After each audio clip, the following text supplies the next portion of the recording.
Depuis ma retraite en 2006, je construis dans mon garage des maquettes. Révèlent d'autres théories.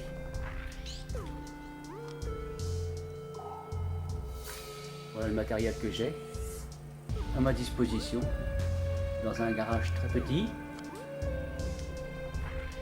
Mais j'essaye de faire matière du vide.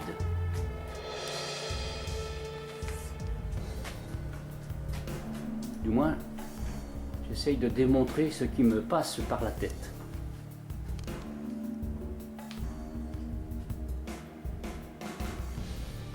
Donc ces théories, bien sûr, n'engagent que moi. Mais il y a une certaine logique qui m'anime. Voilà le tableau sur lequel je compare les systèmes solaires. Donc je vais commencer à faire des explications sur tout ce qui se passe à l'intérieur de ce garage.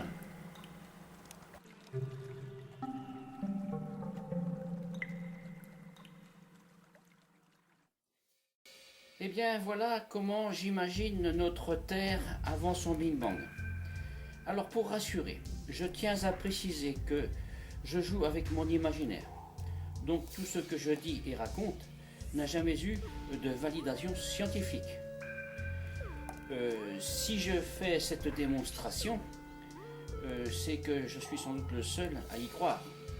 Je lutte donc contre une adversité que je me suis créée. Alors, il faut considérer cette aventure comme une histoire. Et comme toute bonne histoire commence par « Il était une fois ». Comment j'imagine notre bonne vieille Terre avant son Big Bang? Un Big Bang qui fut l'effet d'une cause qui sera expliquée après. Il n'y a pas d'inclinaison de 23 degrés 3. Voilà. Et voilà. Initiale. À cette époque, cet axe était relativement perpendiculaire à l'écliptique. L'écliptique, c'est ça. Il va vers le soleil. Et là, perpendiculaire, c'est ça. Vous voyez, c'était aligné.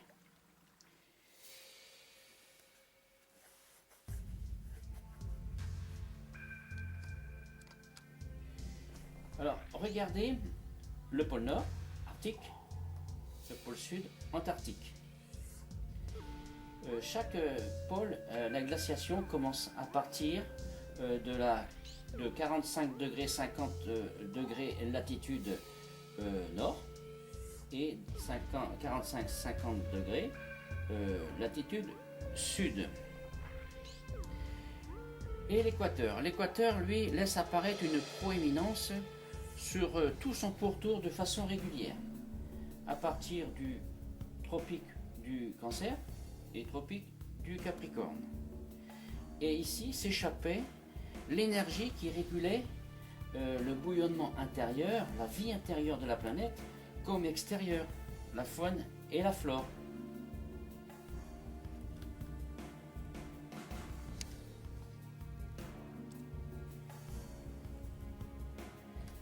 Alors, nous pouvons aussi constater les deux océans, l'océan de l'hémisphère nord et l'océan de l'hémisphère sud. Ces océans étaient peu profonds. Des îles qui étaient donc issues du mouvement volcanique.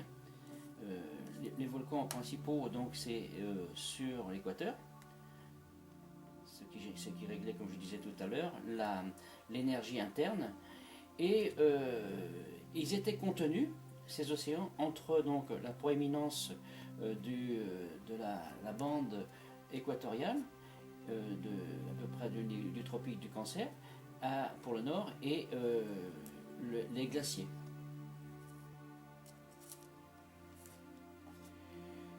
Et aussi, qu'est-ce que l'on peut dire sur cette situation complètement différente à ce que nous connaissons aujourd'hui?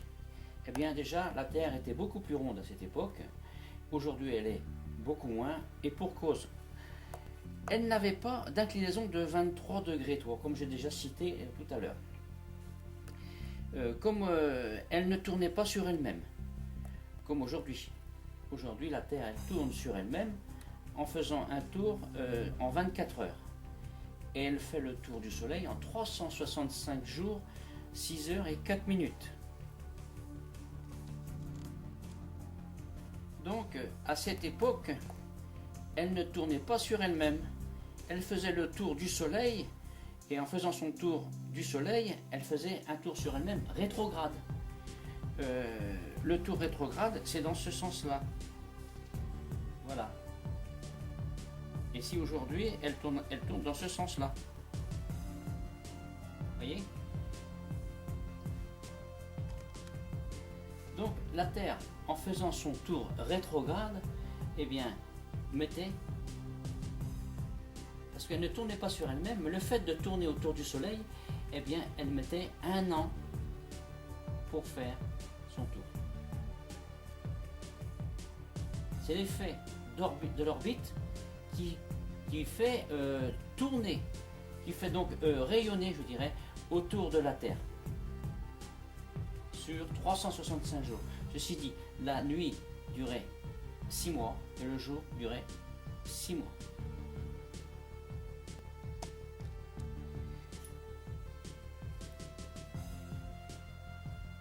Et aussi, qu'est-ce qui me fait dire tout ça?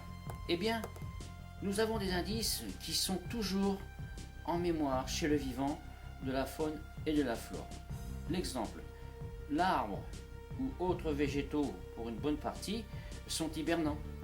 Ils sont en état végétatif entre le mois d'octobre et le mois de mars. La faune a aussi sa mémoire dans son comportement, par le témoignage des races d'animaux qui hibernent, et tout cela en raison d'une nuit qui dure 6 mois.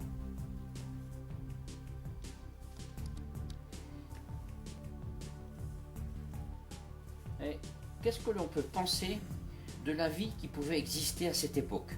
Eh bien, regardez. Allez. Pourquoi pas? Vous voyez, ces animaux avaient le profil pour vivre à cette époque.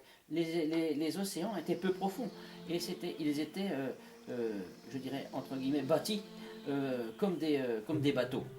Toute cette faune devait être aquatique, en grande partie. Et puis bien sûr, il y avait donc de la faune qui pouvait résider sur la bande large de l'équateur, mais la partie du Soleil, ici le zénith, c'est lui qui était maître à bord de toute la vie, comme aujourd'hui d'ailleurs, mais tout était centralisé autour de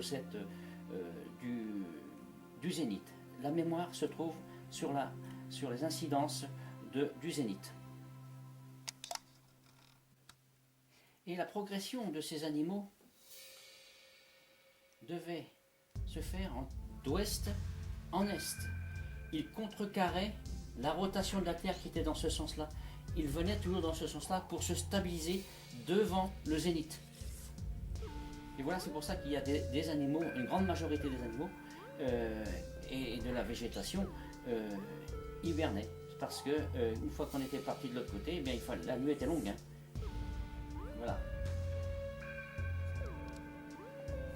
La différence était que la migration d'ouest en est s'alignait sur l'équateur jusqu'au pôle. Aujourd'hui, elle est une alternative causée par les paramètres qui furent imposés par le Big Bang.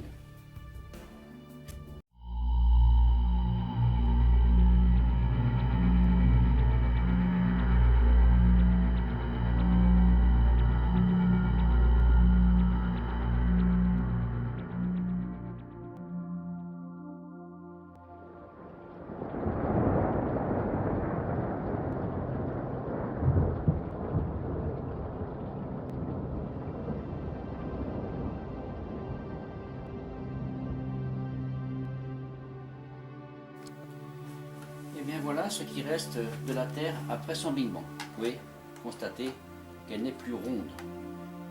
Elle a été très endommagée par ce cataclysme. Alors, vous pouvez voir que dans l'océan Pacifique, le trou éjecteur ici a propulsé la matière dans l'univers de proximité de la Terre pour créer la Lune. Je dirais que la montagne du Pacifique est à 380 000 km. Parce qu'il n'y a rien sur les côtés, il n'y a plus rien sur les bords, il n'y a plus que de la lave refroidie sur tous les côtés des océans. Et cette matière est partie donc faire la Lune. Et la pression était tellement forte ici, sur le Pacifique, et bien ça fait ça. Hop, voilà. Vous voyez, la Terre s'est inclinée à 23 degrés